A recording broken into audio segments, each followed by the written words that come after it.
Now we'll talk about another group of drug, used in treating all those blood related issues. So they said that inhibitors of platelet aggregation. So these drugs will basically stop platelets from coming together. When platelets come together, they form a clot, which could actually form abnormally and also block a blood vessel. Okay, so these drugs, basically their use is to what? Stop these platelets from coming together, to stop the platelets from coming together.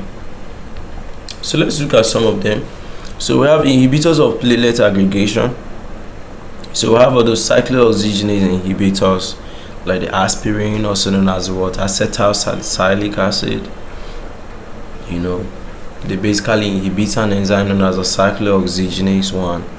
Okay, so effect is to prevent platelet activation and aggregation, mainly for prevention of myocardial infarction, stroke, acute coronary syndrome, all those conditions that basically make it that blood is clotting abnormally.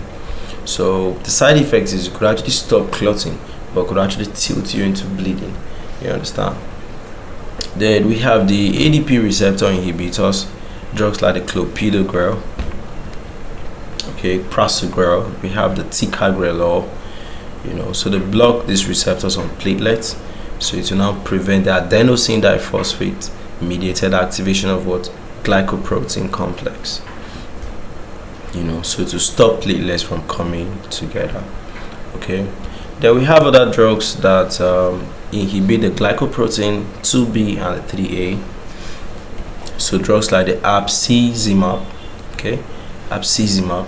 Then we have the Eptifibatide. We have the Tirofiban. So they block the receptors on the glycoprotein. They will prevent fibrinogen cross-linking. Like they will prevent all those, linking of fibrinogens and all of that. Okay. We have other drugs like the phosphodiesterase inhibitors, like the Dipyridamole. Also have the Cilostazol. So they inhibit, the phosphodiesterase enzyme. So it will now increase cyclic adenosine monophosphate in platelets. It will decrease aggregation. Mainly for prevention of stroke, where you combine the Dipyridamole with aspirin. Then we have the protease activated receptor 1 antagonist. The prototype is what? The Vorapazar. So they basically block thrombin receptor on platelets. It prevents thrombin induced platelet activation. Used for mainly what? Secondary prevention in patients with what? Patient that had myocardial infarction or peripheral artery disease. So you want to actually stop the condition from resurfacing again.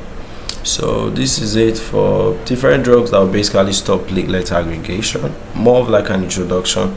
We'll come back and talk about the different categories again, and also the individual pharmacologists.